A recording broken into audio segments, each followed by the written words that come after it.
Hi, I'm Matt Grayson, technical writer for ephotozine.com and ephotozine.tv, and I've got to ask you a question.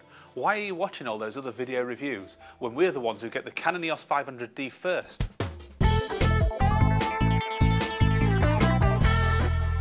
And despite its name, the EOS 500D isn't a replacement of anything. In fact, it's an addition to the existing range, bringing their total number of cameras up to 8.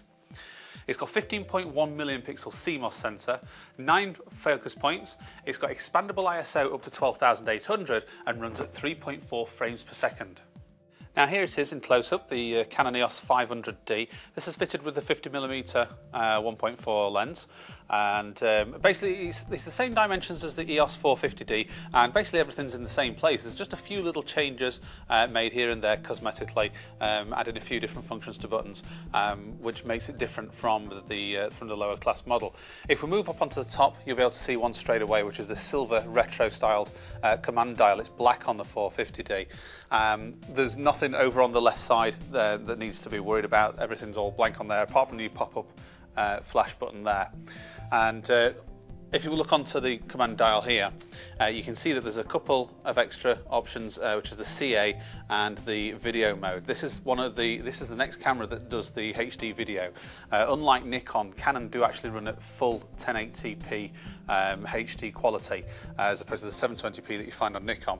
The power switch is just underneath the command dial right there, and you've got a dedicated ISO button for quick access to your sensitivity range there, with the finger wheel for adjusting things like the aperture in aperture priority, shutter in TV or shutter priority, and then obviously your shutter release right at the front there. Moving on to the back, again, current users of the 450D will see that it's basically the same layout. You've still got your star button and your focus button over there. Your menu and display buttons can be found on the left shoulder right there. The 3-inch LCD screen is the same size as the 450D, but it's a lot brighter now. It uses 920,000 dots, which is around 307,000 pixels, compared to the 76,000 pixels that you find on the older models. Now, Canon did say to me in a previous statement that the reason that they had 76,000 pixels was because it was the screen is a non-entity. It's just a guide for getting around your menus, and that's basically all they intend you to use it for.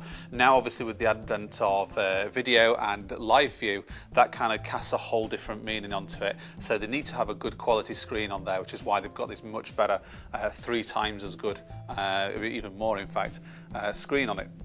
These two little sensors here will block out the screen when you move the camera up to your eye. It cuts out it so you don't get any glare moving up into your eyes while you're trying to take photographs. The AV and exposure compensation button are the same. The direct print button now has your live view, which you just press that to bring live view into activation. And also the red dot underneath is for recording your video. So you press that button to start recording when you're in video mode as well. Now, the video mode only runs at 20 frames a second instead of the normal 25 to 30 frames that you'd expect with TV and video running speeds. Now, this is to save space on your memory card. Something like 5 minutes of normal TV running speed can take anything up to space. So by slowing down the amount of frames it takes, it kind of frees up a little bit more information for you on your card, meaning you either don't have to have bigger cards, or you can film for longer. It takes secure digital. It also takes the SDHC, which is the higher capacities, and you can get anything up to 16 gigabytes freely now. There's a 2 gigabyte in this, but it can take anything up to 16 gig.